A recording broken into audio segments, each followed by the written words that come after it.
Hey there, guys, and happy Saturday. You know, I'm delighted that you came back this evening to join me on this wonderful Saturday evening. Thank you to the supporters, the guests, and the viewers. You know, we couldn't do this without you on the Indie Spotlight Philly, so you know I got to shout you guys out. I'm your host, Shayrenee, and I want you to take a look at both of the links in my Instagram bio. The first one is to my personal YouTube page entitled The Indie Spotlight Philly. Like, share, review, comment, and subscribe to the Indie Spotlight Philly on YouTube. You can watch the latest and past episodes of the Indie Spotlight Philly. Before the month is out, or by the end of the month, we'll have about more than 80 episodes uploaded. So go and check that out on YouTube, the Indie Spotlight Philly. Like, share, comment, and subscribe. And anybody that subscribes to me, I will subscribe back. Also, check out my other link to the Indie Spotlight Philly podcast. Okay, so the Indie Spotlight Philly podcast is available on Anchor.fm, Google Podcasts, and Spotify. And it's entitled The Indie Spotlight Philly. But tonight's episode of the Indie Spotlight Philly Saturdays happening on Instagram Live at 7 p.m. EST is a very jazzy and stellar one. We have pianist, producer, and vocalist Shayne Frederick. When Shayne comes in, I'll invite him to the camera and we will start the interview. Okay.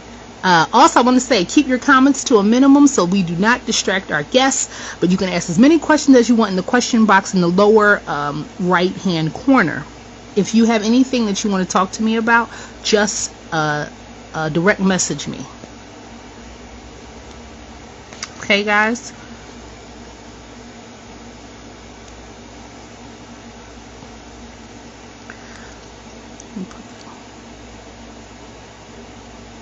I'm going to put his name at the end.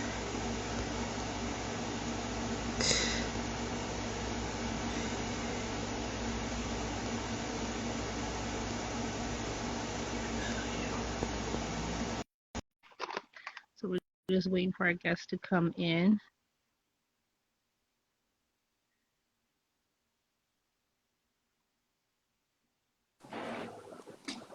Hey! Well. Hello, hello. Hey, hello. How are you? I'm good. How are you? Good. Well, I love your voice, by the way, anyway. But you do. You really have a really, really great voice. I wanted to tell you thank you for being very, very reachable, for me being able to reach out to you and invite you to the Indie Spotlight Philly and to have you as a guest. I'm grateful to be a guest. Thank you for having me. I have no idea what this conversation is going to look like, but here we are. Okay. I wanted to ask where are you from? I was originally born in North Carolina, but I live in Philly. Oh wow. Okay. Yeah. And tell me a little bit about like where people can find you at as far as social media is concerned, your music and stuff like that. Right. The music is, it's on all the stuff, the iTunes, Spotify, Pandora, the whole, the ways everything is distributed. I got a website, I perform live, but like as far as digital music, it's on all the stuff. And it's under my name, Shayne Frederick.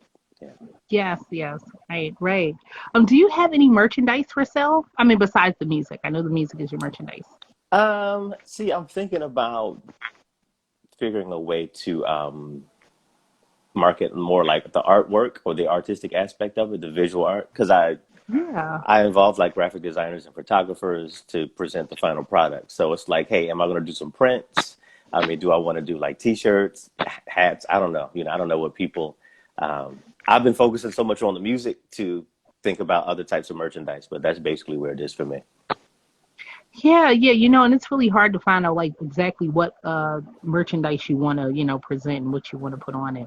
But you do have some really, really great graphic work. I remember I was listening to the song, like one of the songs I really like a lot is Black Nile, and I was looking at it, looked at like the like a clay, like a distressed clay busk, and I was like, oh, that's nice, classy, artsy. And that's legit. Like that literally was a photograph that was taken. The bottom of it was manipulated, but I was literally covered in like plaster, or Wow. actually it Wow. was clay, like bentonite clay or something But like that.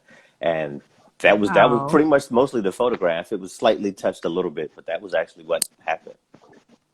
Wow. Wow. Yeah, Wow, that's a lot. Like you put a lot of effort into a lot of effort into that, but it did. It came out very beautiful. thank you. So, so how many albums or LPs or EPs have you made so far? I did one complete album. That was my first project. And then I Hmm. subsequently did like three EPs after that. And I'm working on another album as we speak, which should be out maybe this year. So this is going to be a full CD this time as well. Oh, wow. So tell me a little about your background with music, because I know how I'm listening to how you sound and stuff like that, and I was like, wow, like he really got like he must really know a lot about music, especially about like jazz and soul and stuff like that. I can tell. Right. So tell me a little bit about that. I appreciate that. I mean, I'm a listener. I think for anyone who will ever see this, um, and anyone who's watching it now, the way I started was listening, studying, you know. And so my mom plays piano. She sings. Her father, both her parents, her father and mother both sang. Her Mm-hmm. My grandfather, rest in peace, sang and played piano. My grandmother, I Mm-hmm. was told, Sorry to hear that. was working on this. He passed away like years ago, but I Oh, was yeah. told that my grandmother almost had a record deal. Like, so people in my family, music was always there, but then Mm-hmm. myself personally studying music, listening, looking at archives, looking at, you look at the liner notes and kind of like trace the rabbit hole back to who the producer was, who the piano player was, what else did he or she play on. That was I was like I'll say a musical scholar, just That's looking, also, yeah, yeah, I get that from you. just I got just definitely get just researching. I want to know everything about anything I love. I want to know everything about it. I noticed what is really, really interesting, like about jazz history too. It's so rich in African American history, and so much to learn about it. And I was just when I started when I was at Temple for jazz vocal performance, it Nice. was really, really it was really, really eye opening. And my mother actually lived next door to the Morgan brothers, so that's the trumpeter Lee Yeah, Morgan and Lee his Morgan. brother. Yeah, I was like, wow, like so that's really, really awesome. You are also a pianist too, right? correct. Yes. Wow, and how long have you been playing the piano? My father bought my first keyboard. I probably was 17, maybe 18. Again, my mom played, so I watched her play. I kind of sat next Mm-hmm. to her in church. She played every Sunday, and so that means with the church thing, every Sunday, and then the choir, blah blah blah blah blah blah blah. So me and my brother, we went through the whole always up in church deal. But we sat next to her and watched her. Never got taught, so it was just like all ear training. My upbringing was all ear training. And then when I got my first keyboard, I had the ability to just kind of put pieces of things that I kind of knew and felt together. So all of that was me just utilizing my ear to tell me how to maneuver this thing we call the keyboard. And then, later I did learn musical theory in a more formal academic setting. But for Oh me, wow. that's when that started, you know. Wow. So what did you go to like a school or a university or So it's funny. I ended up getting a bachelor degree, but my degree is in business. Throughout the process of all the college, because I've been in three, no, yeah, actually, three institutions. wow. I went to college super early. Dropped out after my sophomore year. I was not a music major. Okay. I think Hmm. I took one like music history course, and it was specific about one composer. I took Hmm. one class on black theater. Um, Hmm. in the interim, before I really went back to school full time, I took some classes at CCP. You know, Yeah, me too. right? So Yeah. I was in the music. That's when I started really doing the formal. They were like, "So, what kind of music theory do you know?" And I was like, I could give you some solfege. I can do the whole scale. I know my keys." And they were like, "Oh, so you play piano? Oh, you have music theory. So we don't need to put you in the intro. We're going to put you in this one." So I took sight singing, solfege, do re mi fa Hmm. sol la, the whole deal. Yeah. And I was in the ensemble with Trudy Pitts, vocalist, organist, pianist, composer Trudy Pitts. So Wow. that was like the first time in an academic setting I was performing music at that Mhm. moment. And I took just a few classes at CCP, and this was just like just so I kept my academic thing flowing.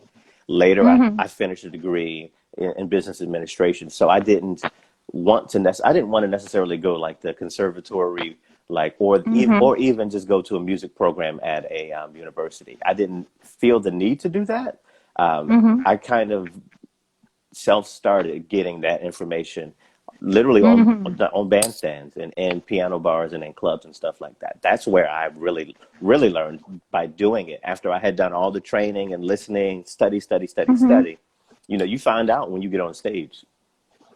Yeah, yeah. Wow. And I noticed like when you write your songs or make your songs, like the piano, knowing the piano is really, really helpful. It's something that I would want to revisit again and stuff like that. So that's It really, really awesome. I definitely advocate when I'm like coaching vocalists to get a little familiar with the piano. You Mhm. know enough to Yeah. know where your keys are, know how to move how to move the song to a different key. You know, just certain things. It helps, even Yeah. if you are not the piano player, just having that independence, Yes. the vocabulary to Mhm. know how to control, because the person with the microphone has the power, but you could be powerless if you don't actually know how to tell everyone else what you need them to do for you. Mhm. So Yeah. that's a piece of it. Yeah, definitely. And I think that you graduating with your bachelor's in business has a lot to do with like the music business with the music Yeah. business and being an independent artist. How does it feel being how does it feel like being a independent artist? How's that been going for you? Um, for me, it's great. And that's just for me individually. I think everyone's experience is different based on what the information is that they have, their Mhm. personality, their capability. Um, to be clear, I've been doing musical stuff now, performing for the better part. I almost want to say, let's see, I almost want to say over 15 years, you know. So you learn a lot in 15 years. And that's just performing live. So I'm a live performer who decided to become a recording artist. Two different things. Mm. You know, I am now a studio musician. I was not a studio musician. Mhm. And I thought that I could take everything I do live and just put it on a record and or just get in the studio and then it just happens. It doesn't feel the same, it doesn't look the same, it's a whole different process. These are two different Mhm. sciences. I learned the science of being in the studio by being in the studio, spending all my money up. Okay. Um, Right? yeah, but um, Oh. but being independent for me is intrinsically linked with being an artist because I get to say what I want to say. I get it to look the way I want it to look. Mhm. If I can get people to invest in it, you know, and I can spend someone's money on the front end or the back end, that's cool. Um, Right. but it's important for me to say what I want to say, to do the songs I want to do, to find the best musicians that I know or can pay for and give them the money that they want to do what they do. I want everyone to be excellent. I want to pay as many people of color and all, you know, most of my graphic stuff, Yeah. I'm hitting up all my friends who are sisters like, hey, how much you need? Can you do this? Sure, I'll give it to you. Because, you know, I realize that you can't shortchange people when you want them to give you your excellent work. Yes, So, definitely. so get your support team together, get your panel of experts, and use all of your experts. You know, And you can definitely distinguish like the time and the patience and honing it and all that stuff. You can definitely hear it inside of there. I was like, I was wondering, have you been on like TV or anything? Have you? I've definitely done some TV stuff. Ever? I was Yeah, like, I I mean, would feel I would think that. you know, I would think that. Okay. couple things have popped up. Even when I was a kid, there was some stupid stuff. Like I ended up like on TV and like game shows. It was really weird. Um, Oh wow. but musically, actually, I was recently last summer on NPR. They had done, I think it's called Jazz by Night, I forget, or Jazz Across America.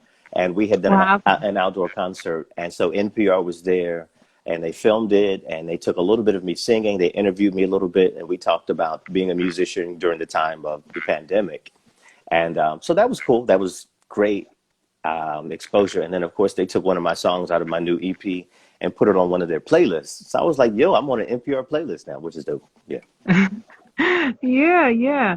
So, I wanted to ask a question about like when you are independent artists and spending and like spending your own money to make your own stuff and stuff like that. Has it been very, what shall I say, financially rewarding as being an independent artist, or is that something you would have to wait for more? So the thing is, you only have to spend on the scale that you want to spend on. Mm, I'm not spending frivolously. And also, mm-hmm, I'm taking my time, especially right now, and I want to do it right. I would rather be perfect than just done. By the mm-hmm, same regard, if you don't have the money to do a project, don't start the project or do it at your own pace. mm-hmm. Um, for me, the incentive is I have CDs literally printed out because there are still people who actually buy physical CDs. Cool. So I have CDs that I'll take with me to my gigs. I perform a lot. I have them here, 10, whatever you want to give me or whatever I choose to sell it for that day. 10, 15, Mm-hmm. $20. Oh no, it's just $30. I'm just being, but but for me, it was really about building a digital repertoire and building something that would be eternal, a body of Yeah, work yeah, that exists. I did it. This is legitimate. Google me, you'll see these projects, and then the work leads to more work. Um, mm-hmm. I can give you an explicit financial breakdown of what it looks like to spend enough money to make a record. If you go in smart, if you rehearse your people, specifically in jazz, it's like who's Mm-hmm. doing the arranging, how many musicians are you using? Are you using the same band or different people? I'm always using like strings here, and then this song has horns, then this is just a piano bass drum song, and I'm doing all of that. You got to pay all Yeah, those people, yeah, the day of. definitely. Um, Yeah. Studio time is anywhere from I've seen 75 at lately 75 up to 185 per hour. Mm. How many hours Mm-hmm. does it take to lay stuff down? Can you record from home? I have an apparatus I can record from home, which takes Mm-hmm. out some of the expenditures of that. So again, you got to think about this. I'm a hard worker. I'm working to put money on the side so that when it's time to do a project, it's like, all right, I don't have to worry about haggling someone to get them to do something on my album. Do you Mm-hmm. want $100 to come in and say one word? Got you. Do you want $200 to record the song? 250? Cool, got you. I'm not fighting people to pay them what they deserve to do the work. And Right. and I think that's honoring the work.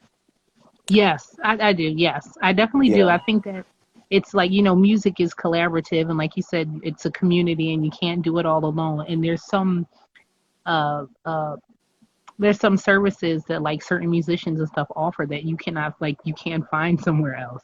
that's So right. that's really awesome. So you just dropped some music business gems on us, which I love to listen which I love to listen to. That's what I learned from a Yeah. lot from. Um So, what is some of the best advice you could tell to an up and coming vocalist or up and coming like music artist? Wow. Um, Study, Hmm. understand what your art is, who you are, what you're trying to say. Have something to say. People want to get on the microphone with the light shining on them, and it's like this is a magnifying glass and an amplifier, and everyone is quiet except for you. You have the power at that moment. But what you going to say at that moment? Hmm. So get clear. Have a wraparound concept of the who, the what, the when, the where, the why. What is the purpose of what you're bringing to people? Because it can make people better, it can make people worse. It can entertain and uplift, or it can just make people go into the depths of despair, depending on how you play what you're doing. So have like your why. What's your purpose? Be intentional. Hmm. And that's not music theory. That's not saying the right note, saying the wrong note. Right. Make your runs faster and longer, and Hmm. breath control. That's all wonderful too. But we talking about artistry. Mm-hmm. which is more important? Mm, I would say equally as important. I think technique is very important. Study your craft, study your technique, but study yourself. Study what you want to say. Have something to say. Be clear, and that is the vision that will like pull your work forward. But if you're not really clear about what you want to say, what you want your sound to deliver to people, then you might want to save it until you figure that out. Honestly, Mm-hmm. we got a lot of people talking, and they're not. Yeah. Some people are not saying anything. I think. Yeah, I noticed like when I think I can't remember how I started following you and I started listening to me and I just want to say one thing.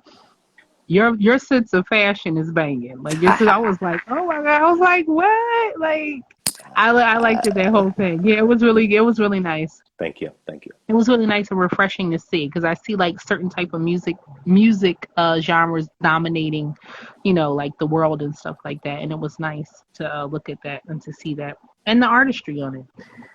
Do you have any upcoming performances?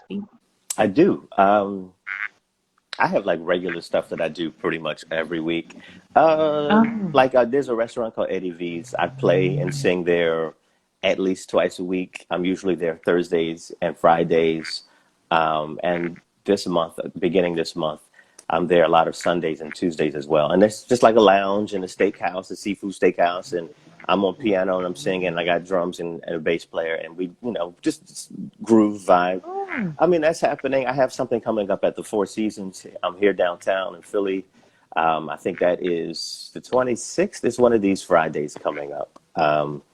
Stuff like that. I had some dope stuff that just passed. Like I was I did the Juneteenth at the African American Museum, which was a great event. yeah, I like that. There's a jazz fest happening this weekend, and I did that yesterday at the Community Education Center in West Philly over like 36th and Lancaster.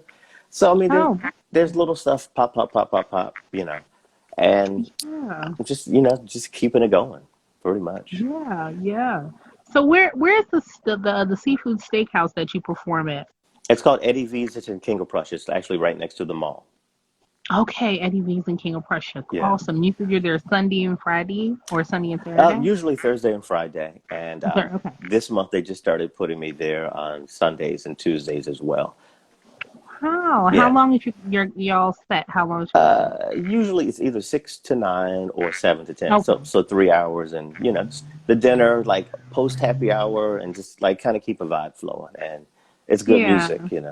Yeah, yeah, yeah. I wanted to know because, like, once like a lot of stuff blows over and stuff like that and get straight, I just want to go back and go and see some live music, some good live music. That's right. Um, so have you collaborated with any artists in the past or?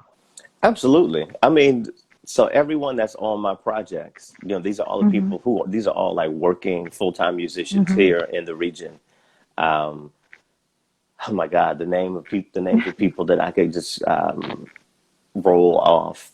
People like Adam Falk on piano and Tim Bray on piano and Nimrod Speaks on bass and Nathan Pence and Justin Sekaleski. Drums Wow. like Kyrie Abdul-Shah. Like, because I have every Yeah. album. Every album has at least 15 people on it. Seriously. Wow. Um, And you go ahead. I'm sorry. I mean, and these are all like people I know that I've worked with in live settings. And I'm like, hey, I'm doing a project. I want you for one song. Are you available? I'm in the studio next Saturday from this time to that time. This is what we're gonna do. And they're like, all right, cool. How much you want? Cool. Bam. Yeah. Tim Bray used to be my jazz piano teacher at Temple. So I Yep. didn't remember that That's my person. buddy. So that's cool. That's cool. Yeah. So if you actually had the chance to actually collaborate with an artist or a few artists, do any names come to mind? Holy moly. I mean, it's hard. It's hard to say.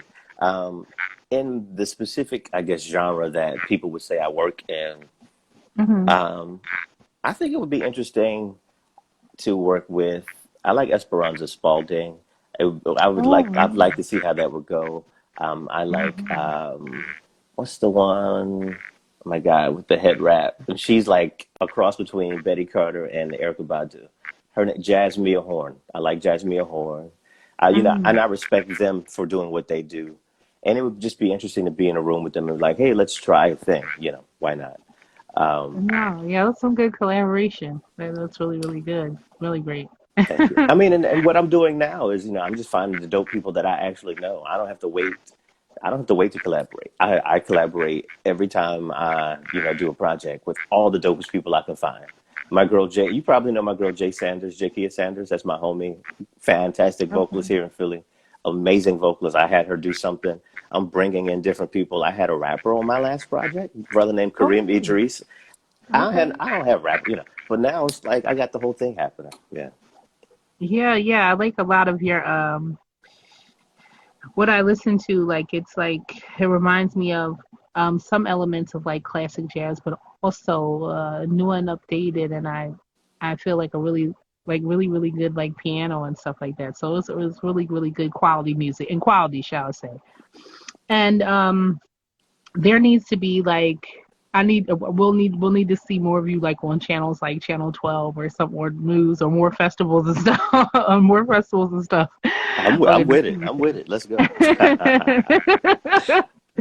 definitely, definitely. Could you tell anyone that just came into the room where they can find your where they can find your music at, and do you have a YouTube? I do. Everything is all under my name. I have a website with my calendar up there, and it has a list of Oh, all of my recordings, and I'm on Apple Music and the whole deal. My name is V Shayne Frederick. Shayne, Shayne. I'm the only one, and I'm on yes, all the that's what stuff. I'm on all of the things, and it's on under my actual name. Um, and the Instagram is V Shayne F. The Twitter is V Shayne F. The Facebook, it's all the same. that's all the Consistency. same. Yeah. Yes, yes. So, okay, so I'm getting ready to wrap up the interview, but I wanted to ask, was there anything else that you would like to add? No, I think you hit some great stuff. I'm pleasantly, not surprised. I enjoyed this. This is a great time. Yeah, yeah, I really, that was one of my things like that. I really liked doing like soul and jazz artists. I really, really like that.